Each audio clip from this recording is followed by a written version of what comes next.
Yeah. She's awesome. She's always. Mia's like, don't touch it, Adrian.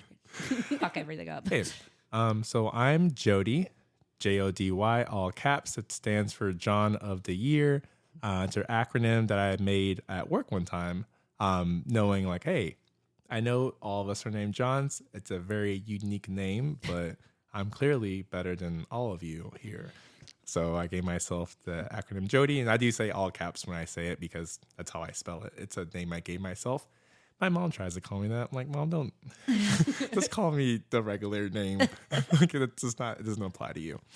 But yeah, that's my and just about me in general. I move in a lot of joy. Like, that's my foundation. Sometimes in spite when I'm feeling a little bit vengeful. But for the most part, it is joy. I do love having a good time. I try to exude that when I am with my students, when I am teaching yoga. Like, hey, like, I know we're trying to work towards something, we're trying to grow, but at the same time, it's not that serious. But also, what are your goals? How are we going to get to it? I love community. That is the biggest reason why I found San Antonio to be appealing to me. I did have a option to stay in Atlanta or Denver or Detroit. Where did you grow up? I grew up around, I'm a military brat, so I grew up around Georgia, Virginia, literally back and forth. I don't even know which state is mine. So that's how I even found it. My dad was, stationed at Fort Sam Houston for about a year. And he's like, hey, I think you would enjoy living in San Antonio. I was like, okay. No, I have a lot of options. Yeah. And then you've been in San Antonio for how many years? This is coming up my third year as of June 2023. It'll be my third year here. Nice. Yeah, so we both moved here around the same time with quarantine and experiencing a new city and not being able to go out and really do very much during a pandemic. Yeah. Well, yeah, most definitely. And that was like a big deal to me too. Like, man, like this is not fun. Especially, I of course not wanting to move, but my auntie is like, "Hey man, you gotta go. It's been a while." But at the same time, like mentioning even through Craigslist, I was trying to find a roommate. I don't know what to do. But then again, I'm like, maybe I shouldn't room with someone in the middle of quarantine. Yeah, true. So I actually had met someone. His name is Jesse. Jesse, shout out to you. He showed me a lot of the attractions of San Antonio. It's not this crazy, like a million things to do, but those little small things like going to the gardens are like, hey, this is the best place to find your favorite comic book or, just those little small things. He showed me that. And that was the first person I met, and I didn't even know him. We did not become roommates. I haven't spoke to him in like 3 years, but that was like, that kind of showed, that character showed what San Antonio to me was all about, I feel like. So you're a yoga teacher and a school teacher as well, correct? Oh, yeah. What grade and what subjects do you teach? 7th and 9th grade biology. So it kind of depends on the year, but normally it's biology based. Yeah. Now, do you dissect stuff? I've been trying to. I low-key was going to go outside, just find some. No, you weren't. Well, that's what because all the kids like, this is where we do dissections. Like, let's do it. Like, well, I don't think we have money for those some dead cats, so we just gotta find some worms. We're going on a field trip we're gonna dig up the garden and just find some worms. But yeah, that was a principal thing too. Even with that, I talk about that joy factor. Like, I've been asked that question a million times, and I asked that question a million times. Can we dissect things? And trying to find the community-based things. So like, hey, I know a guy in this dumpster who just has literally just has like all these animals here. Like, even that, like, they're like, I'm sure I know a guy who would do that. That's how close that community has felt. I'm not gonna find a dead dumpster, animal. No. a dumpster dissector. Yeah, no, or like roadkill dissection. Like, here's a dead raccoon. Let's see what's inside. Well, Jody, tell us about your yoga origin story. That's why we're here. Oh yeah. So yoga has been, at least what I've talked to people, my clients, my friends, teachers who I've been with, it is a point of kind of slowing down, taking a breath, and just trying out this new thing, because most folks didn't come out the womb like, man, I'm about to be a yoga instructor. But it was like, man, like, I found this really cool thing. Let's do it again.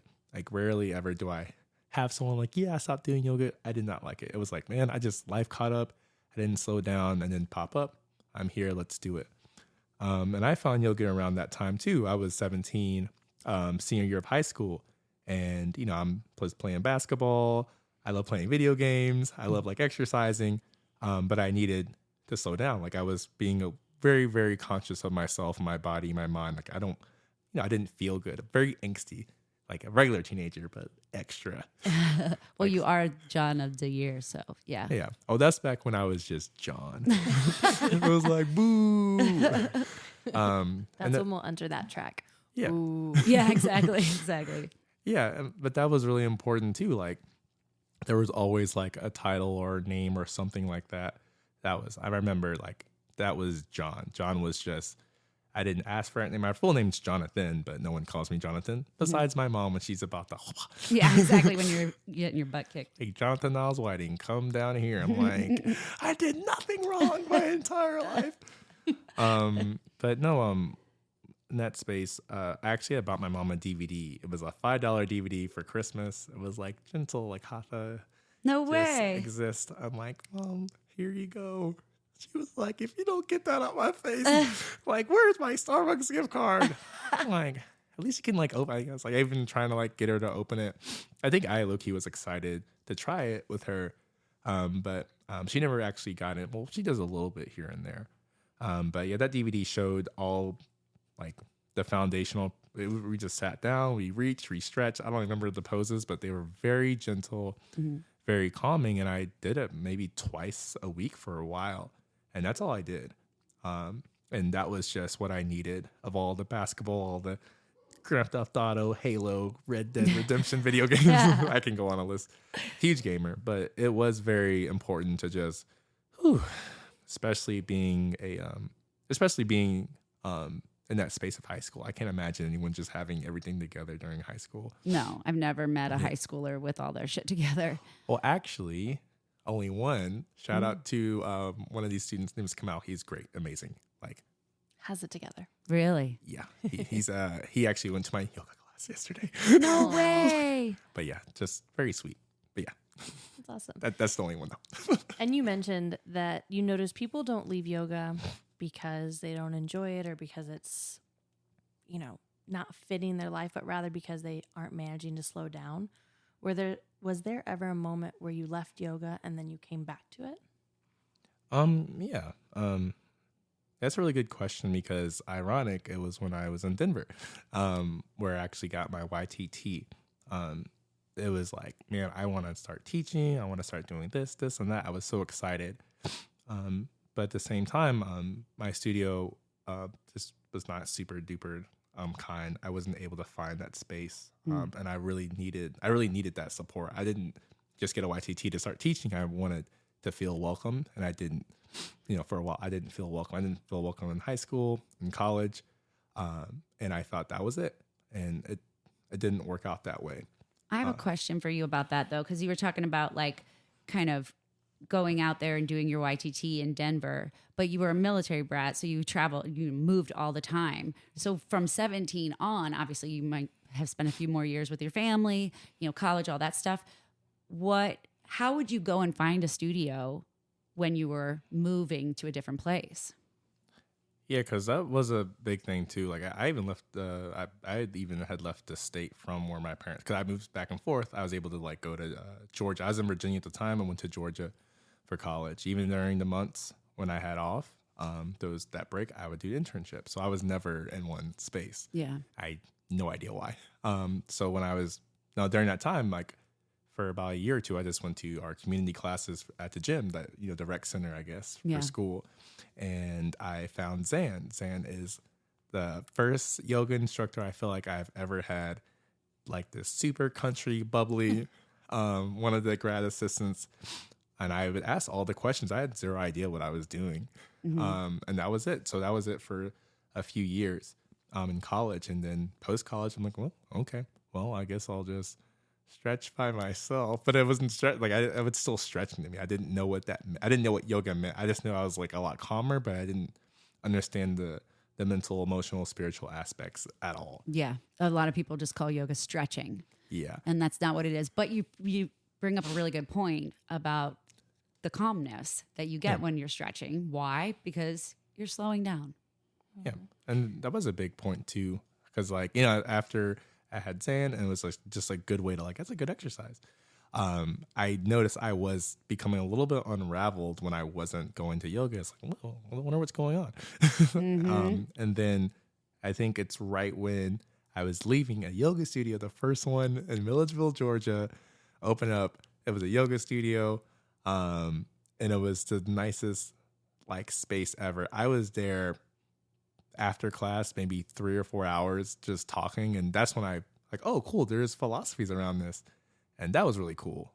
Because like I think I needed some sort of grounding in that space. And that's when I feel like I started really being involved into yoga. I was like 22, I think. That's amazing. Yeah. I know that you mentioned kind of 17 going on, even until you find your YTT, you hadn't found what you were searching for in community. So much so that you were in like a little bit of disillusionment of maybe there is no community for me. If you don't mind diving into like, what was it that lacked community for you? And then when and how did you find community? I think I saw a little bit of it when he had that yoga space in college, but that was like 2 months. Like I was like, all right, well, time to go. But then when I thought about because that was the peak of me feeling like, oh, this is not just people who I was born into, who I have to see. I love my cousins, my family, but it wasn't that like I could find that myself. And that little small thing where I go to the studio. Shout out to Dr. Clark, RIP, just one of the sweetest people ever who had that studio. Like, sat down and just talked to me. I didn't know what was going on. So that little small outreach of that person, those instructors reaching out and talking to me after class, that was where I felt welcomed. They didn't ask. For a while, I didn't even pay anything because I was like, I don't have any money. I'm in college. Don't worry about it. That's pretty impressive too. Yeah. That studio let you just come in, but that's good because it was in a college town too, right? Yeah, no, it was very, very small. Very, very. It was very small. So I think they're just happy that I just showed up. So that was that little small thing. That was it for me. That community. And then as we kind of kept going on and on and on, like throughout the year, I can't imagine a time where I felt that well, like that locked in. And when I came to San Antonio, that was immediate. So I had no recollection of what this feeling I was looking for. I didn't know if I was looking for it or not, but I know that was important to me. But yeah. And then out of curiosity, I know you almost said back then was John, right? Yeah. Pre-yoga was John. Yeah. What has yoga changed for you exactly? Yeah, like when did you start to notice it from, like you said before, like I came in and I was stretching, I was calming down, I was relaxing, I was slowing down, to when you start to like kind of feel it off your mat? Yeah. There's the, it's kind of from left field, but there is the constant need to kind of reevaluate where I am. And I always was like, I got to make sure I have this amount of money or this. And then I was always comparing myself, which this is like my least favorite thing about myself. I'm constantly reevaluating myself, like even comparing myself to Chance the Rapper. We're like the same age. Why am I not doing well? But like there was that sense too, like, why are you doing this for? What is the main purpose? So as we kind of relate back to, for yoga, the biggest thing for me, I remember when the conversation was very blurry, but it was the first time where I did a deep dive to connect the physical to the spiritual. I think we're talking about the doshas. And I was like, what's going on?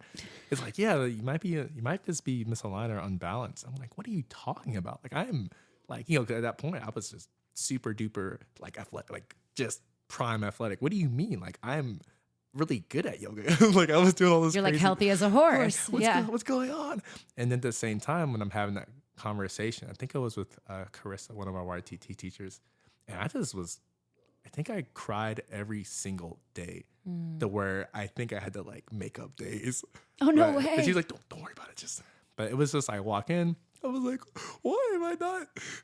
And I was like, what is the problem? And I normally I know myself better than anyone else. Like I constantly am evaluating, figuring out what exactly is your problem.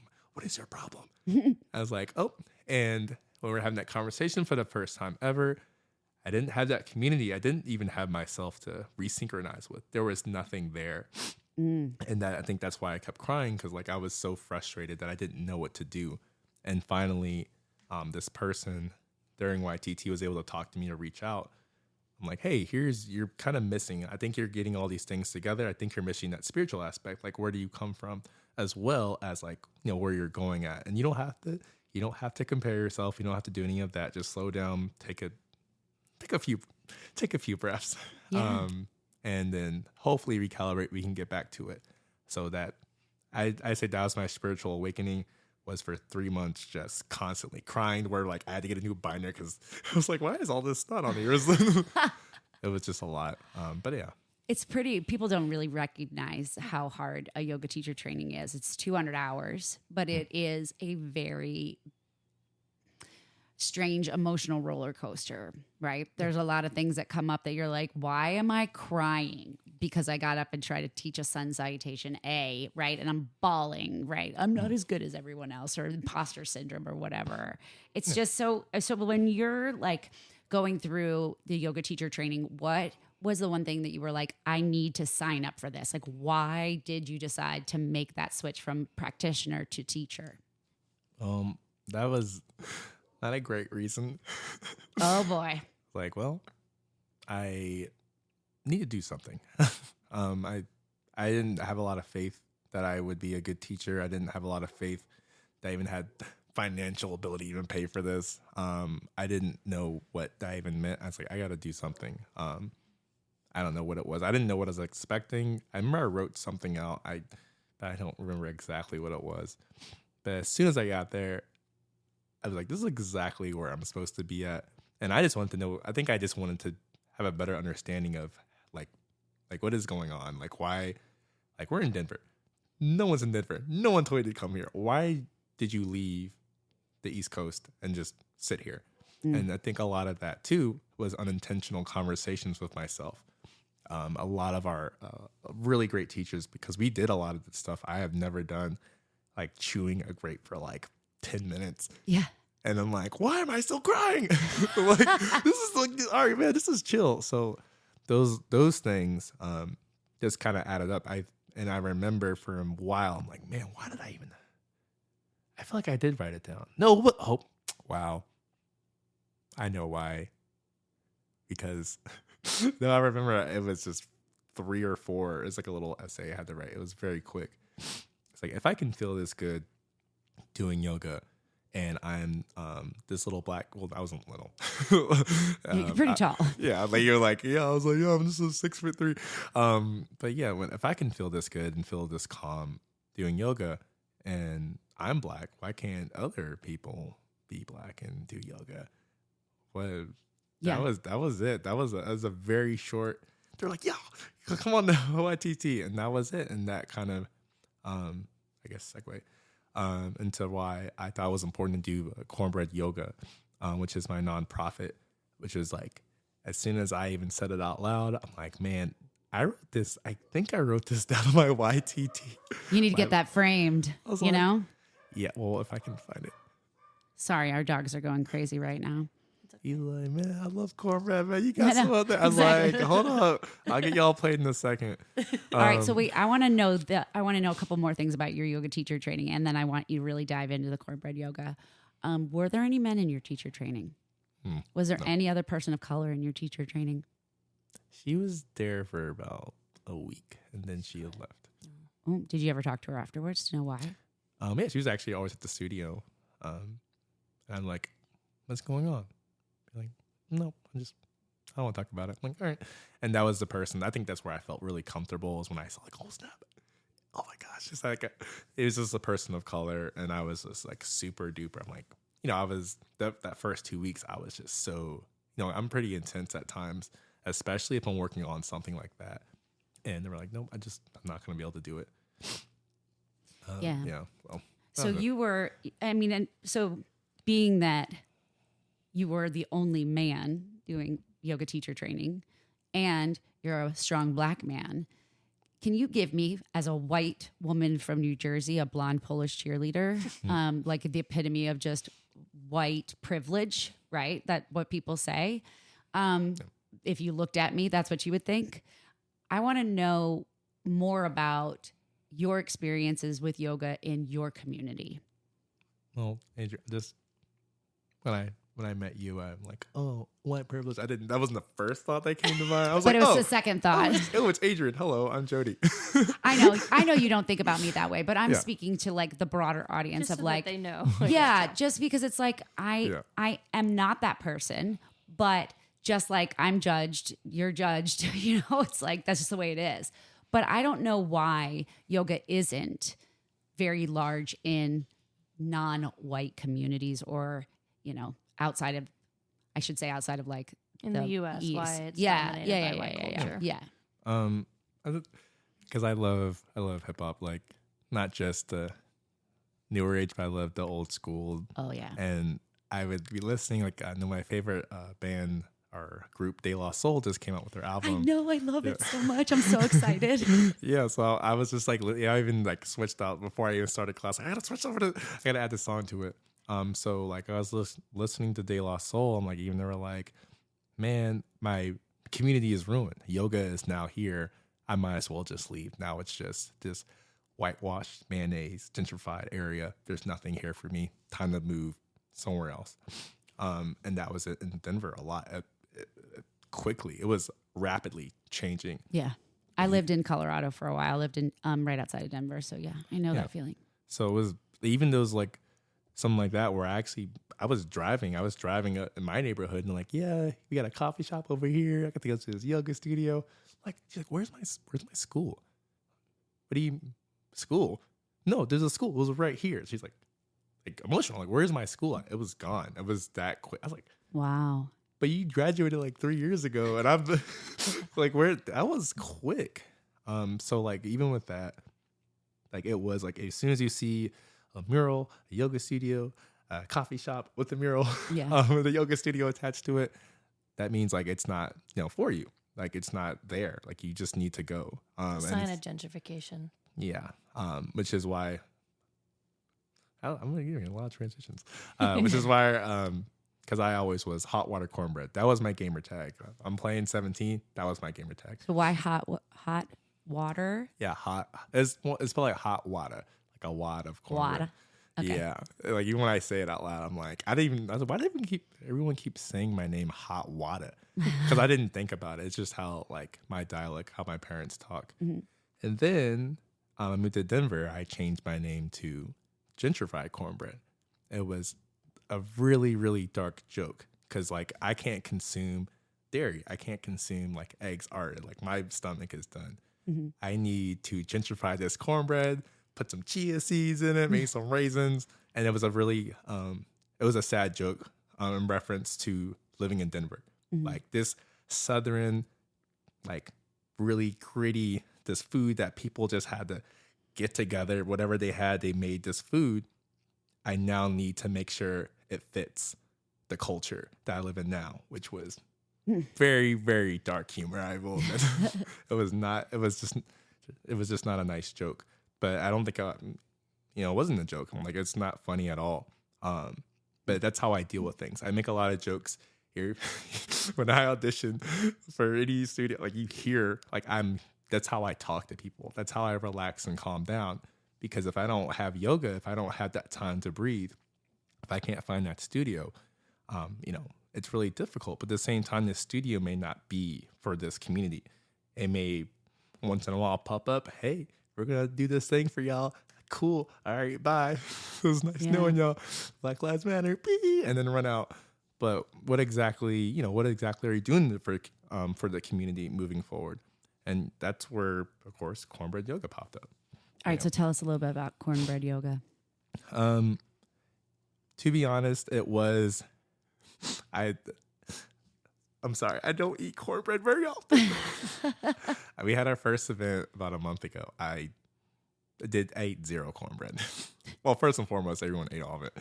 But like, it's just like, it's really, really important like symbol to me. Like I don't eat cornbread. I'm not making it like, I'm going to make some cornbread and chili. But no, it's like it is always there. It is like my foundation of who I am, of who Jonathan Niles Whiting is. You have cornbread. With cornbread, it's not gentrified. It's just this regular old cornbread. It's so basic yet so complex. You can have the basic regular cornbread, and then you can have jalapeno bacon. Oh yeah, that's my cornbread, favorite. Blueberries, I don't know, deep fried. You can just keep going. It can be so complex but so basic. It just depends on like what is inside of it, but you don't know until you actually take a bite of it.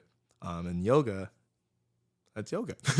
It's like thing. I add it onto there where like I love doing these chill, basic postures. I don't like moving too often to be even when I'm doing my practice, I'm very slow because I'm always on the run. I'm literally on the run, running. I'm like working out. I'm at school trying to catch these kids. So this is my time to just, whew. So cornbread yoga is like my community, how I grew up, my family, all the traditions, the values that made me me. And then yoga is like this kind of newer concept in the grand scheme of things. And I want to put it together to hopefully reach this community that would highly benefit. Oh yeah. And who's that community? That community can be, I know I put on my mission statement, underserved, underrepresented. That is most people that I know. That's almost everyone that I do know. That is so many. I can go on a list of it, but as anyone who feels as though they have not felt respected or treated fairly, anyone who is at any sort of adversity that was not necessary, like you don't have to be racist or sexist, homophobic. That's unnecessary. But you do need to make sure that you have that space, that safe space and energy, which I always try to provide. I try my best. We go to one of the students in my class, like, this is a prison. I'm like, oh my God, I gave you candy on Fridays. But yeah. So when you teach school, when you started teaching school, were you already a yoga teacher? It happened actually right. They're like, let's compound these things I don't know. Yeah. And that's probably the reason why I was like crying, like, man, this is hard. But it was my second year of teaching science. And also it was my kind of first time getting into yoga. That was when I was going to get more serious. Very, very strict. I think it's really interesting because I know a lot of people that were school teachers before and then became a yoga teacher and talk about how much that's transformed the way that they hold space for students, the way that they treat students. What are some of the tools that you've taken from your yoga mat and brought it to your students in this classroom? Well, I want to skip like 1 through 30 because it's going to be like tons of stuff. It's going to be the technical teaching skills, like chunked instruction, tiered instruction, like making sure, well, actually, no, I won't skip that. That's important. But yeah, that's a really good question because when I was teaching, I would say, like teaching children, I would say so many words and I didn't need to. And at the same time for YTT, like you don't need to say turn your back foot, like back foot 45 degrees. So that helped me and helped the kids. Well, kind of for the kids, help do this very quick, concise, yet basic instruction. So just those chunked in directions, tiered accommodations for those students, and also for my students. Like I had just taught a beginner class. One lady said, I had never done yoga before in my life. Other lady said, I did 3 or 4 classes, and it just kept going on. And I had those conversations. I'm like, cool. Well, let's figure this out. Because that was like, man, I got to make sure at least you can like feel good in this posture. At least you don't like, man, I'm not looking as elegant as this person beside me. Yo, F that person. Exactly. Like, this is all about you. Like you're your main character. Everyone else in here, including the person you're talking to, which is me.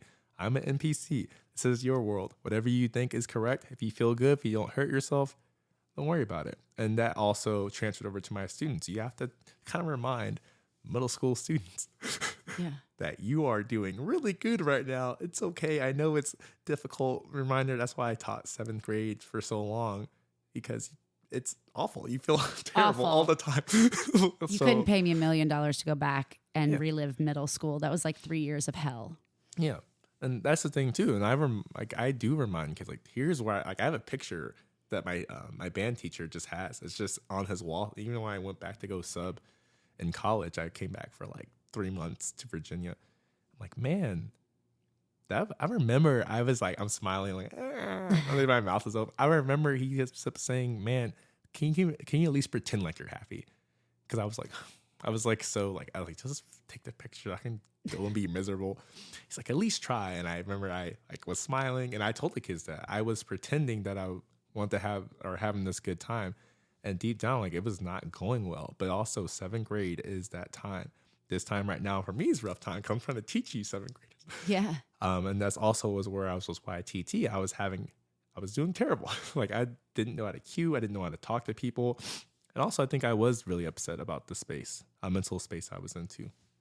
I want to bring it back and stay on cornbread yoga. Yeah, definitely. I know that it's only just getting started, right? But so far, what has it felt like? What has the impact been? What have you been witnessing with these events that you're putting on? Well, even with everything that has compiled, even when I, if it's appropriate, well, Mia is the first person I ever talked to about doing a nonprofit, like ever. I'm like, let's go for a walk because I don't know what I'm doing, but we got to do it now. So when we were having that conversation, I was talking out loud.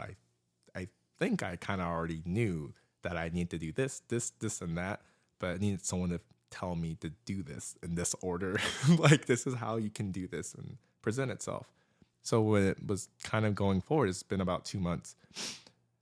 It's been really relaxing at times. Like to have folks who are like-minded, like even being able to like have a class with like all Black men. Like, I'd never thought that would happen in my life. I was like, how did this happen? What is that? That's so cool. Yeah, like, and to have like that space, a safe space for Black men. I was like, did I help guide this? Like, Yeah. was Like, I? how did you get them all to show up? Like, how did you, were Yeah. these practitioners of yoga already or no? It was just like, as I said earlier, community. I'm like, I know this dude from this place, And this you dude can from this mention their place. names. I'm okay with that Yeah. one. Oh, Alex Yeah. Bailey. Yeah. It was just like, even like, I've always heard of this dude named Alex Bailey, and he's just doing everything I've always wanted to do. But I was like, man, I gotta talk. Can I at least be your friend, please? Like, Keith over down there for selling smooth, like just that natural thing coming together. I'm like, oh snap, you know Carla. Oh, like, everyone knows. I know everyone. I think I've met every person in San Antonio. But like, that thing where I was just so overwhelmed, that was it. It was just like, hey, I'm gonna do cornbread yoga, boop. And then as soon as I did that, it was just seemed like that was the missing puzzle piece to like resynchronize. But at the same time, it is a lot to kind of put it together. I don't know what I'm doing still. Oh, You know what that's though? fine. That's so cool though, because you're taking a chance. You're stepping into a place that you're not comfortable, but you're feeling comfortable in that uncomfortable space. And that's when you know you're making a difference. You're headed right direction. And in your words, why is a space, for Black men in yoga important? Why is this space that you're creating important to you? Well, it's a big question. But I remember when I've been going to yoga studios, when I'm just existing. I know I was driving around the neighborhood. I'm like, oh, that's nice. But I was like, man, like, remember I used to live in the suburbs, and I just would go ride my bike or go for a jog and go play basketball. How many times in my own space, my own neighborhood, did police be like, I don't think you live here? And That's gotta be so scary. yeah, well, I was annoyed. It would happen so often. Like, I remember in high school, how many times have I been pulled out of class for being gang affiliated? Me?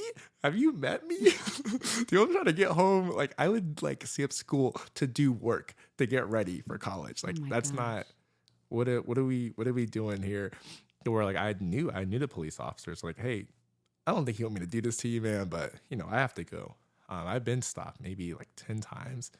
Even with my cousin Jeff, he was with me. He was like, Tara, he's from PG County or Maryland area.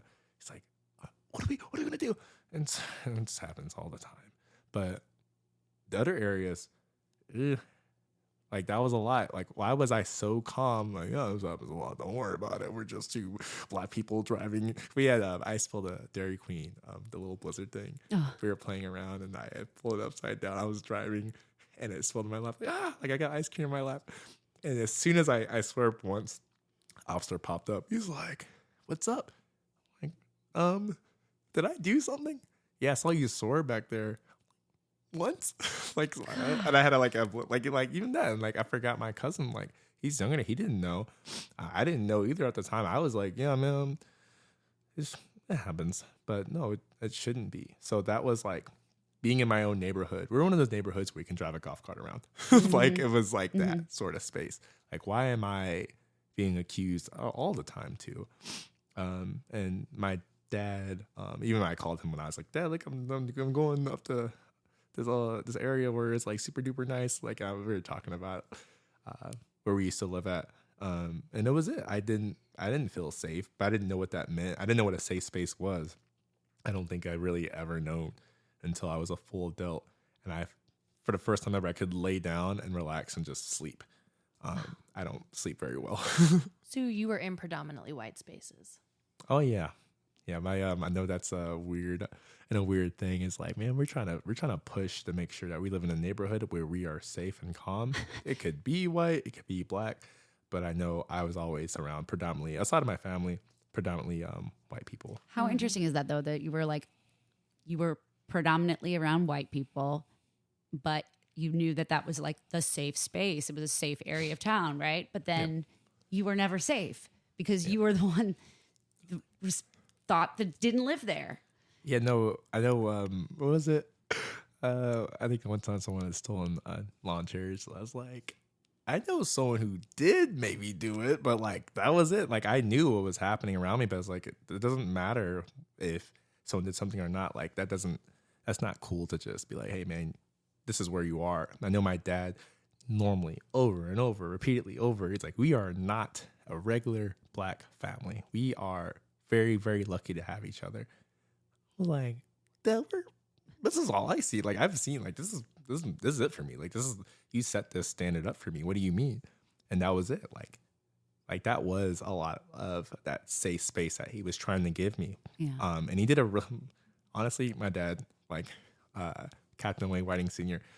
has done an amazing job just reminding me like, hey, we have some privilege too, man. The fact that you just go to the space, you go to college, you're in yoga, you run around, you just jog around a neighborhood, like that is very, very like special that you can do that. But also like we're not a regular black family, you're not a regular black person, but also like, hey man, this adversity you got to push through and really provide for yourself. And he has been very, very cool to grow up with, not only as like being a kid and growing up with him, but as an adult, just giving me the greatest advice ever to just exist as like a black man, knowing that I do yoga and I have all these tattoos and I wear wigs and I make dance videos, like just kind of molding himself. My mom too. Sorry, mom. Hi. Hi, Mom. But like, just having those conversations with him, being the man of the house, quote unquote, has been really, really helpful to also my relationship with my fiance and also with my students who I do treat like they're my kids, because at least from 8 to 4, you're my kids. Yeah. But I mean, you talked about it too, is that like from a black male perspective, not feeling safe and being able to come to a space of a yoga class and feel welcome and feel a part of something bigger than you are and slow down and have some peace. I mean, I think that yoga would be an incredible tool for anyone, obviously, because that's why we're doing this damn podcast. But it's also like incredible from the perspective of like how much stress a black man goes under on a normal day or like in a normal year, getting pulled over 10 times. I mean, that would be so stressful for me. Oh no. I didn't even tell my parents that. Oh, sorry, Mom, Dad. I hope they. Sorry, I'm gonna have a conversation later. Like, what do you mean? But yeah, no, that was it too. Even a safe space. I say safe space in general, but for students too. Like I love the social and emotional aspect of teaching to my clients, or also to my students too. Like safe space means if something were going on, like you're 100% present with yourself right now. You feel okay. You at least feel okay that someone walks in the door. I'll knock them out for you. Like, don't worry about it. Just thinking that, man. Yeah. I'll just have it like a little hot on it maces ready to go. But yeah. So what can other people learn from your story?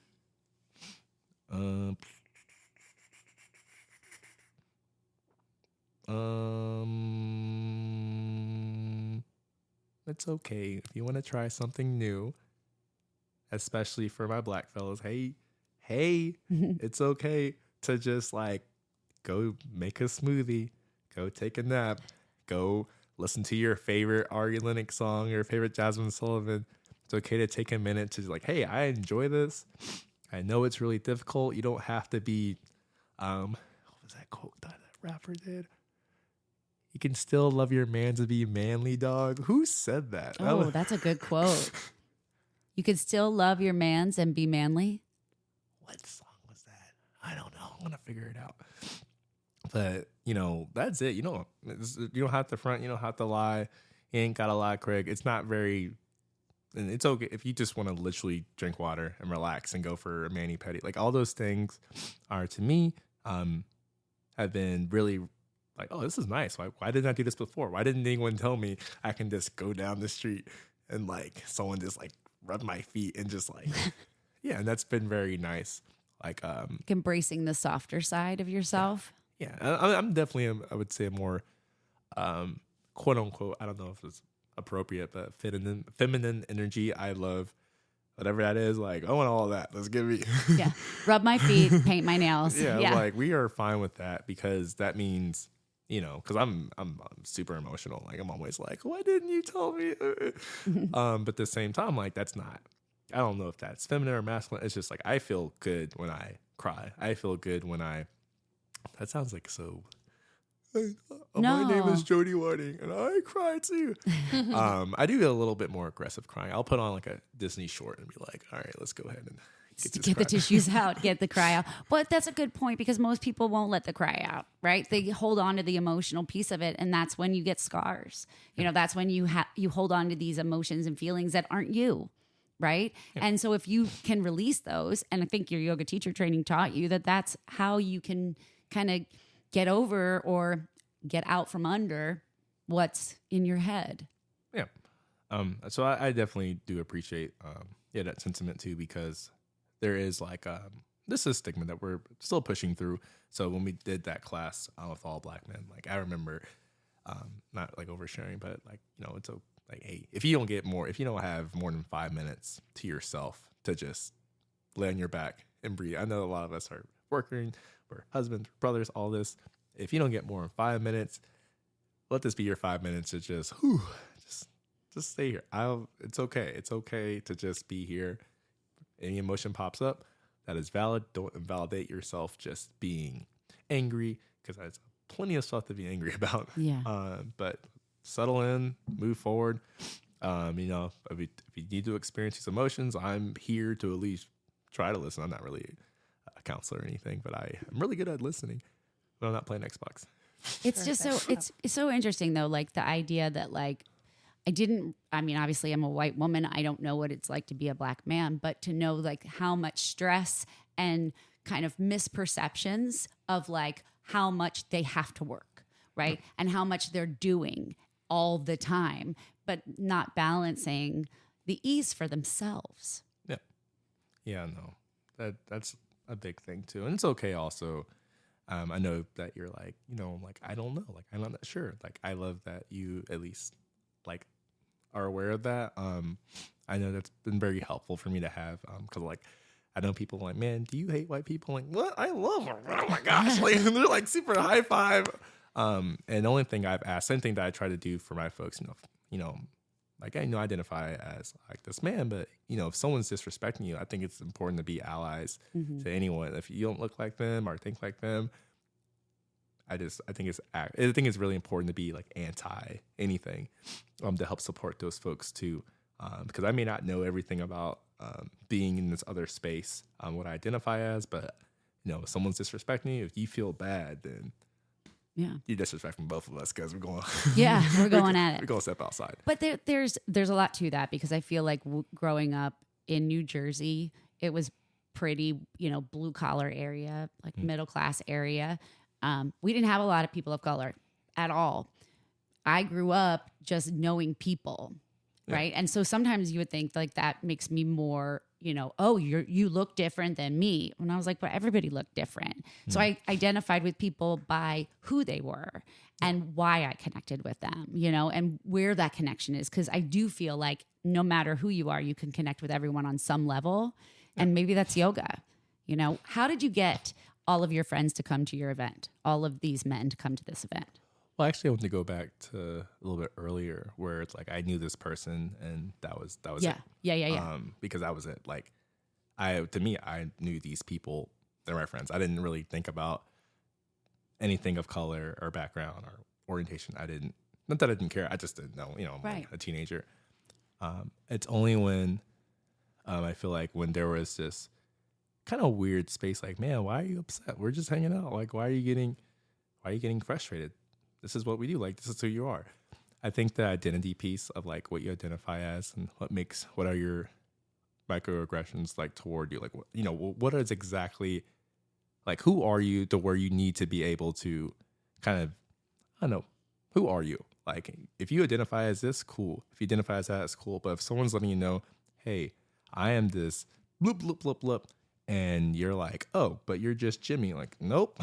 Yeah. I have a whole Jimmy is. My name is Jimmy, and I have a million things that make me unique and this powerful person. And what you said, because I've had these conversations numerous times, what you said, absolutely not. Don't ever in your life or time. And it's also not on that person to express like, hey, here's who I am, because that's exhausting. Yeah. Be like, you offended me every 2 seconds. Because that you should know how to talk to people. Right. So that's where I think it's important to be able to kind of like identify this person. Yes, this person's Jimmy. I know they are. They work at a store, but like, who are they?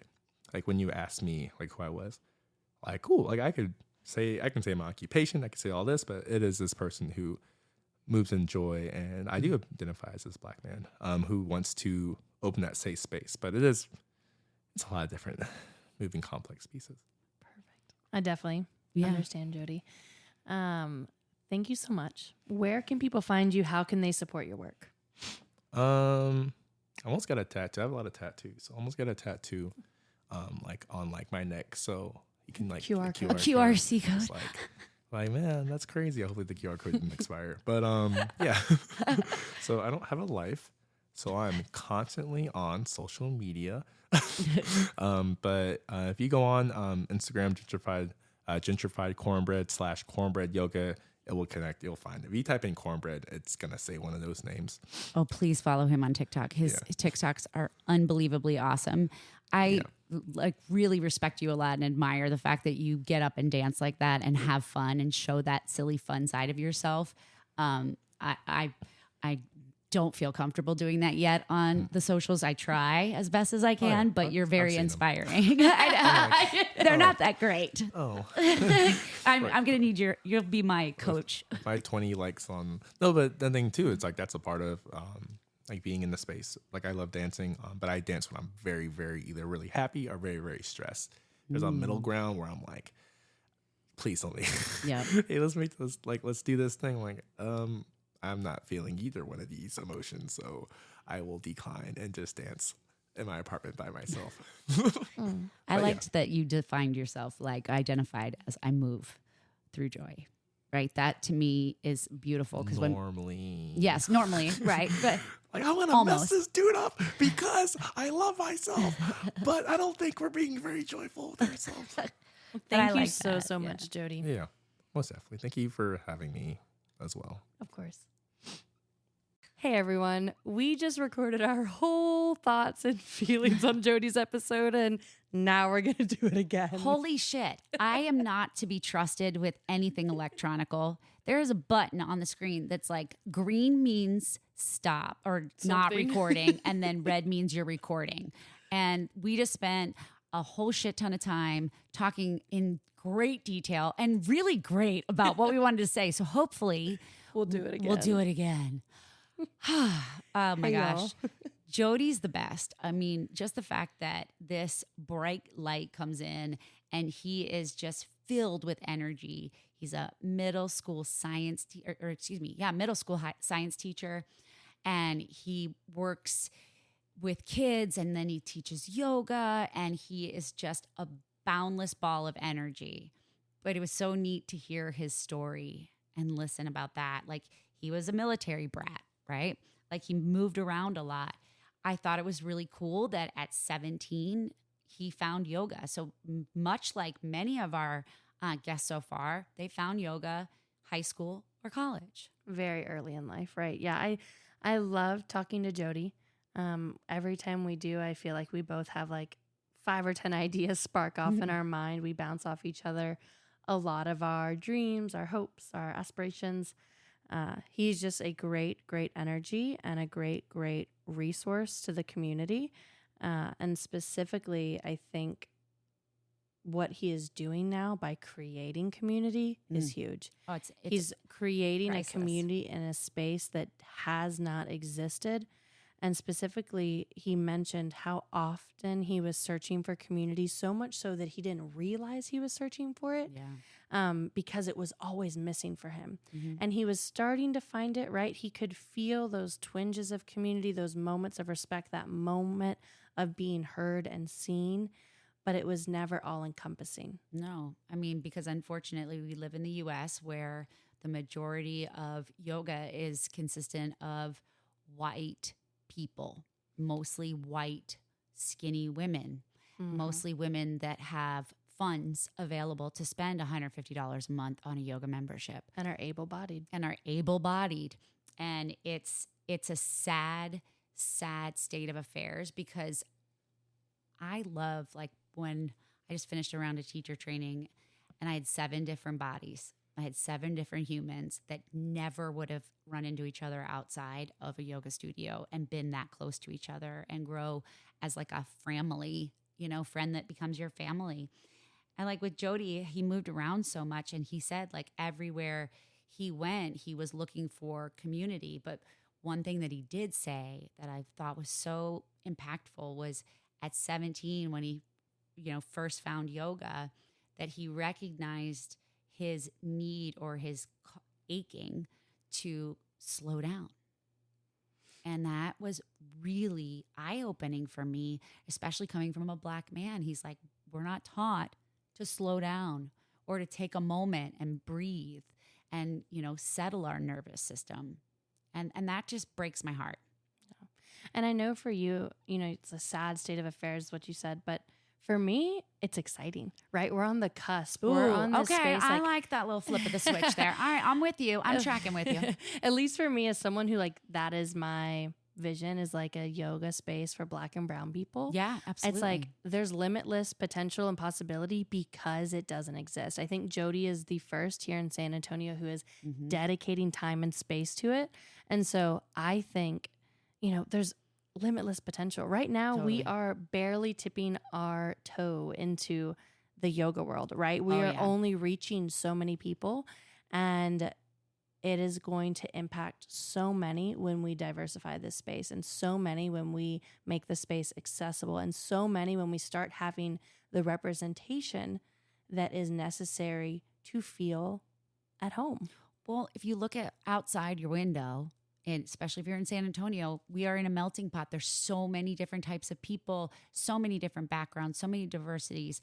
And those things are what really make a community a community. Is it's like-mindedness, but like-mindedness is, can be anything. But at the core of it, it's connection. Yeah, and I was going to say, I think diversity gives strength, right? So absolutely. I'm trying to think of, there's Stepford Wives, right? Like if you think about that movie, The Stepford Wives. Never seen it. Oh my God. Oh yeah. God, I forget you're only 25 years old. You're such a freaking baby. I'm dating myself then. Stepford Wives was a movie with Nicole Kidman, and it was all about these women that were basically like robots of white suburban women that stayed home and took care of the kids and cooked dinner and did all the perfect stuff. I don't want to live in that world. I don't want to be around people that look like me. I want to be around people that all look different. And I want to surround myself so that I can learn. I was love gonna say, learning. have different lived experiences so that you can learn from like a worldview, definitely. I mean, I feel like that is something that my eyes have been open to a lot more, especially kind of diving into from a white woman perspective, what is holding back other communities or other cultures from accessing and getting yoga, right? A lot of it we've talked about is affordability, is where we're located, is where these studios are, but the fact that yoga helps all of us resynchronize. Yoga helps us all kind of, if you lived in the Colorado or Chicago area like I did, where it's freaking freezing cold out, you usually have to get up in the morning and go start your car and let your car run for 30 minutes before you get into it to warm up the engine. We don't treat our bodies that way. We don't treat our communities that way. We don't give ourselves a chance to warm up every day. We just freaking jump in and judge. We don't know how to drive the car that our body is. We don't know how to operate it. It's like, hey, here's the keys, man. Just get in and drive. You don't know what the fuck you're doing, And that's what I think is really cool about yoga, is that yoga is not a religion. It is just the way of showing up in the world as you, as the best version of you that you can make a difference. It's right? relationship to self. Yep. It's relationship with the divine, and it's relationship with community. Yep. It's a fundamental primal urge of ours to have connection. It's just as important as having water, food, and shelter.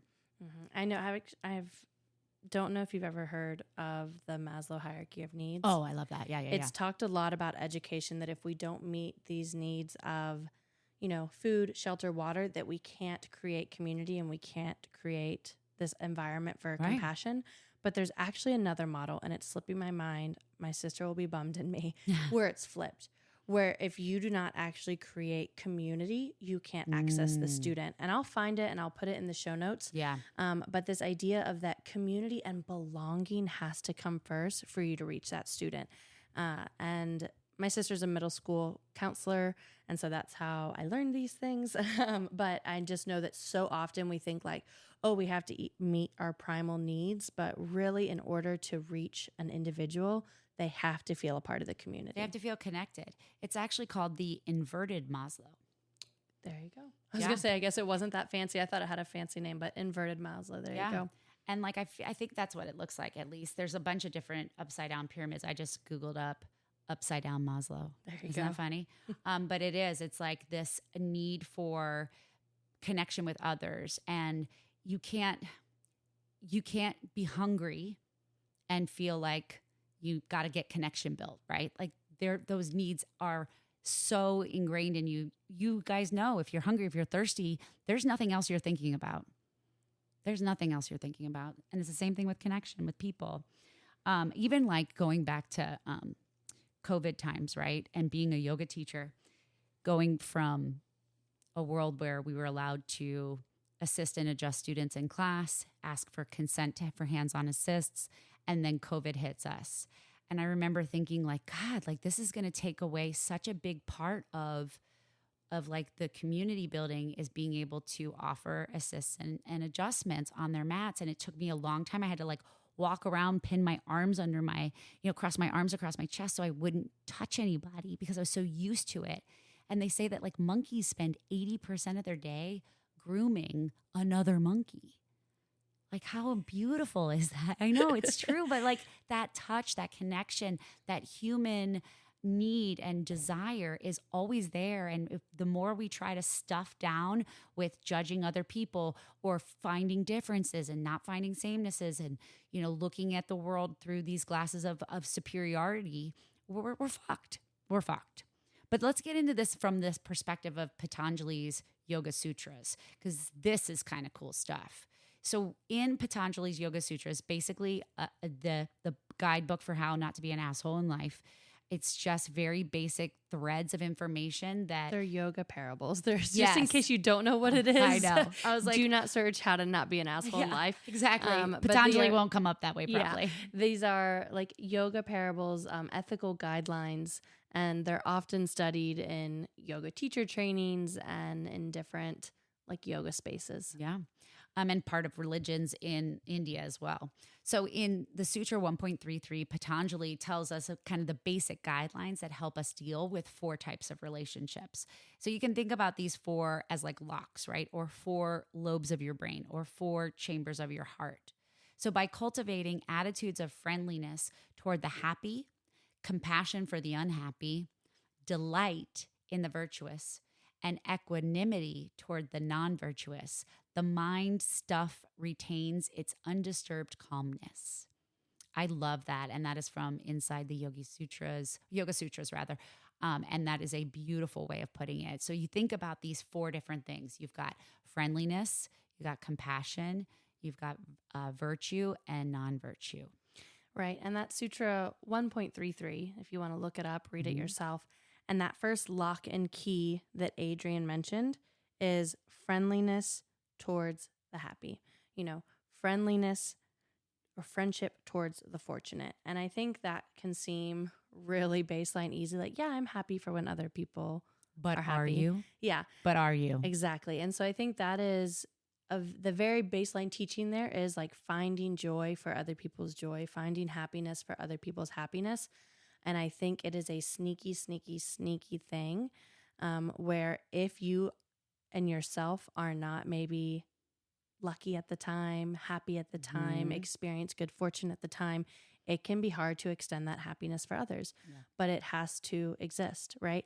I think if you are in those moments when someone else is succeeding, when someone else is reaching their goals, when someone else has maybe good luck, if that's how you see it, you have to hold a mirror to yourself and ask yourself, in what areas of my life am I unhappy that it's causing me to not be happy for this person's good fortune or for this person's hard work paying off or for this person's life just being life. You know what I mean? Yeah. And so, yeah. I mean, think about when we talked about this before when we were kids, in high school or middle school. It's like, why does Susie get the pink backpack and I have the green backpack? Or why does she get to drive a fancy car and I got a piece of shit car? It's like we put our own judgments, our own experiences on their experience and their happiness.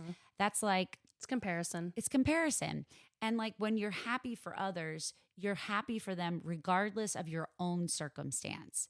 It's like put aside your past experiences, your current situation, and look at the situation through the eyes of that person. Like, wow, this person is happy. This person is living in joy. What was Jody's favorite quote or how he lives his life is, I move in joy. Oh my gosh, like chill bumps. I love that. And for him to say that and know that, like, as I'm moving through life, like I look at Jody, I don't have any kind of ill will, jealousy. I look at him and I go, you go, you do it. I'm going to be your cheerleader. I'm going to be there to support you. I'm going to prop you up because that's what yogis do. That's what humans do. I was going to say it's definitely gotten older or easier for me as I get older. I think because more of my life is in my control. Right. I have chosen this career path. I have chosen my friends. I have chosen my city even, living in a hometown that I didn't want to be in. Right. I left as soon as I could, being in a high school, being in a space where like I was not in control of the components of my life, I think makes for some unhappiness, especially in a teenager. Yeah. And so I have found that the more I have stepped into myself, into my decisions, into my life, it is easier for me to be happier for others as they step into theirs. Yeah. And what does it give you when you say to someone who's happy, I'm so happy for you, or like, I see your happiness and I'm so grateful to see it. And I'm happy for you. What does that do for the person that you're giving that to? You're spreading good energy, right? You're putting out in your energetic field that is reaching other people either in the same room or virtually. You are giving and leaving a place and a space a little bit better than the way you found it. And that's kind of the way that I live my life is I want to do that. There's been lots of times where I've lost, left places and not left, in a good shape. But for the most part, I try to lead with that idea of I don't want to leave a situation worse than the way I found it. I want to leave it a little bit better, even if it's just with a smile, even if it's just with a hug or something small. So we talked about the friendliness piece of it. And now let's get into compassion, right? Compassion for those who are unhappy, can be difficult because if they're close to us, and we see that they're unhappy, we may be judging them. Well, you're unhappy because you didn't take care of X, Y, or Z. we know them more personally. Or maybe trying to fix it, right? Oh, you're unhappy. Let's do this. Oh, you're unhappy. Let's distract. Oh, you're unhappy. Here's how you can fix it. Oh my God, I'm so bad about that. And I try my best to recognize when I'm doing that, because I am doing it from a place of love. But it's not always what people need to hear when they're unhappy or they're going through something. It's like, don't always expect that someone wants a solution when they're talking or when they're venting or chatting with you. Really kind of look at the perspective of, hey, when you're unhappy, I want to have compassion. I don't feel badly for you, because that is negative. Right. It has a connotation of judgment. Yeah. And ask of, what do you need? Right. Yeah. What do you need? Do you want advice? Do you want someone just to listen? Do you want support? Do you want a distraction? Like compassion. And I think, like you mentioned, a lot of times compassion can be confused for sympathy. Mm-hmm. It can be confused for pity. And those come out of a place of superiority, right? Mm-hmm. I feel bad for you. Your life sucks. Right. Right. That's too bad for you. Versus compassion, I think, comes from a place of love, acceptance, even action. I was going to say that action, completely. And so I think that's the difference there. And you have to remember also, like, so when you notice someone else suffering, when you notice someone else being unhappy, what is your response? Mm-hmm. Is it pity? Is it feeling bad for them? Or is it, how do I hold them now? How do I accept them exactly as they are, where they are, when they are, how they are, and just meet them there? Yeah. There's no way that you should be comparing and contrasting your experience in the world with other people. Period. Your story is your story, and celebrate it, but also recognize that you won't have the same experience as other people. Your experience in life is going to be different, and that doesn't mean that you should ignore or remove yourself from situations. Compassion is vulnerability. Compassion is being open. Compassion is not only being open to give to others compassion, but to receive it yourself. I'm a pretty strong, independent woman, and I have a hard time with compassion from others, receiving it. I feel I have that judgment of, they feel bad for me. I'm a loser. They're like, oh, dumbass Adrian. I'll just be here to hold her hand. I feel badly for her. So I immediately go to a place of protection rather than a place of vulnerability and openness. And that's something I'm always working on. And so this third lock and key is gladness for the virtuous, right? I like to think about it as joy and gratitude for what's going right, for who's doing right, for who's showing up as their best self and as change makers in this world. And I think this one is difficult because we are so prone to see the bad in a situation, the bad in a coworker, the bad in our peers, perhaps, right? Our family members, like, oh my gosh, I don't understand why you didn't do it this way. You should have done it that way. And they're like, I just did the dishes. Yeah, exactly. And virtuousness or virtuosity. I don't know what you want to say. Virtue itself. Virtue. Mm-hmm. The definition of virtue, we're not defining virtue, right? We're defining how gladness for others that are doing virtuous things or things that are acts of good to others, right? It's not about what you think about them. It's not about their past experiences compared to yours. It's, wow, I'm fortunate that I get to experience this virtuous person's actions, right? Mm-hmm. Or this person's virtuous acts. 'Cause I think a lot of times you could even maybe have conflict with someone. I think coworkers, I think work is the most common place to see this, right? Who maybe you've disagreed with or you don't like their leadership style, whatever it may be, right? But they could still be doing things that are good for the company. Absolutely. Or good for your role at this company or good for the community, Yeah. right? There are so many great acts that are happening around us, but we are so prone and keen to notice the negative.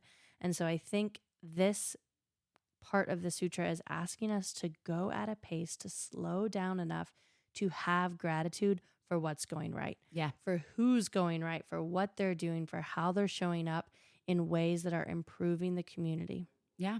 And thinking about it from the standpoint of, businesses and different things like reviews, right? If you're a business and one person complains, that's like the only thing that's seen, right? The 1,200 5-star reviews are somehow negated because of this one asshole that's got to give you a 1-star review. And so we hold on to those negative things and own them and make them a part of who we are, and Jody had said, like, I'm trying to find my community. I'm trying to find a place where I belong. I'm not,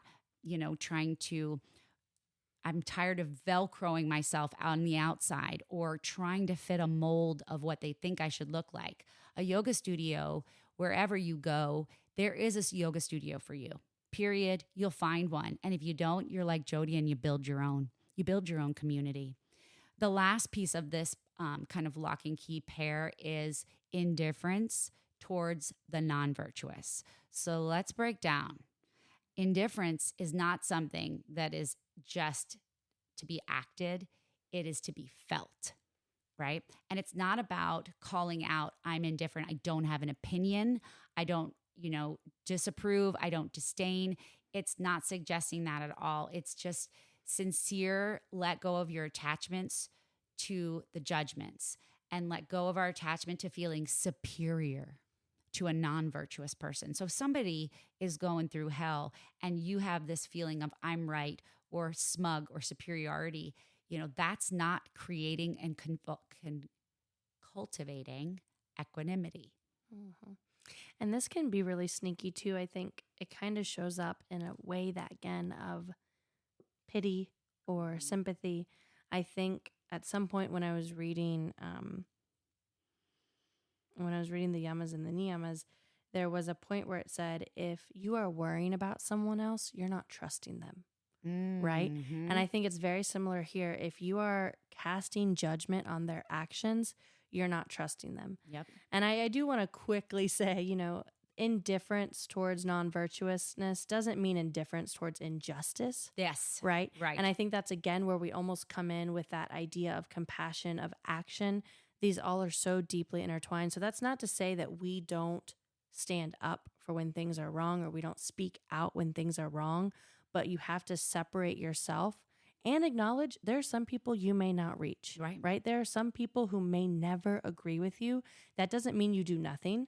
It just means that you have to acknowledge that, and you're not going to sit here and bang your head into a wall going over and over and over with the same person or the same community, right? You might not always get along, right? Right. But just a quick note, that doesn't mean we just turn ourselves to injustice. Exactly. But and indifference is not just saying like, I don't have an opinion or I don't have disapproval. Like if you really think about what we're talking about, it's moment to moment activity in your brain. So if you put yourself in a situation where you're walking down the street and you see someone who is in a wheelchair, what's the first thought that comes in your mind? If it's judgment, if it's pity, if it's sympathy, if it's competition, if it's a fool or thinking something wrong with them, like that's immediately you've got a judgment.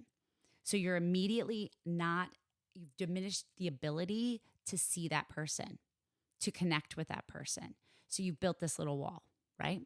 And those are what Patanjali's talking about, is like, you cannot keep judging everyone else because you're not superior. You're a snowflake, I'm a snowflake. We're falling from the sky. We're going to land on the ground. We're all going to mesh together, right? We're going to be formed into one. So when you're looking at how do I hold myself accountable, it's by acknowledging the thoughts, releasing your own judgment on yourself for having those thoughts, giving yourself some space and grace and being like, okay, I recognize that when I see another person yelling at someone else, that brings to mind that person yelling is an asshole. But we don't know. And we shouldn't put that on them. We need to observe everyone as their own person. Mm-hmm. And observe each of these in tangent, right? Or each of these in conjunction. Yeah, absolutely. Because it's deeply, deeply intertwined. This idea of compassion, this idea of indifference, this idea of happiness, it's all so deeply connected that it's almost simultaneous. Yeah. And it's also thinking about like now that we've had these conversations about these 4 kind of lock and key areas, where do you see yourself in your community? Do you have a community that you feel like you could go to and you're not judged? I look at my studio space when I teach and I look at it and go, when I prep myself and I have my rituals that I do and to hold space for myself first, to be able to hold space for others. And I really think of the people that are coming in here, all of them can do this, all of them. Even if you come in and you don't have any legs, you can still have yoga in your body. You can still have yoga in your body no matter what you go through. It's so much more than just the movement practice. And I think outside of yoga, it can, even speaking outside of yoga, community is necessary, right? Mm-hmm. And community is so comforting when you have it, but can be very difficult to find. And so what I'm really excited for is our next episode is going to be this practice of cultivating community. And if you don't have community or you're currently in a community where you're kind of dealing with some difficulties, we're going to look at what does community mean to you? Yep. How do you show up in it? How do you create it? How do you contribute to it? Just like the sutra says, right? So there's these 4 guidelines here, but we're going to start putting that to paper almost. Yeah, absolutely. Absolutely. And I think I really want to thank Jody for sharing his story for us and really kind of opening up and being vulnerable enough to start, his Cornbread Yoga. Absolutely. His nonprofit like that. That's a step in a direction that I hope that more people will step into their own powers and step into their own passions, because that's what we need we need more Jodys in the world. Absolutely. Thank you all so much for listening to this episode.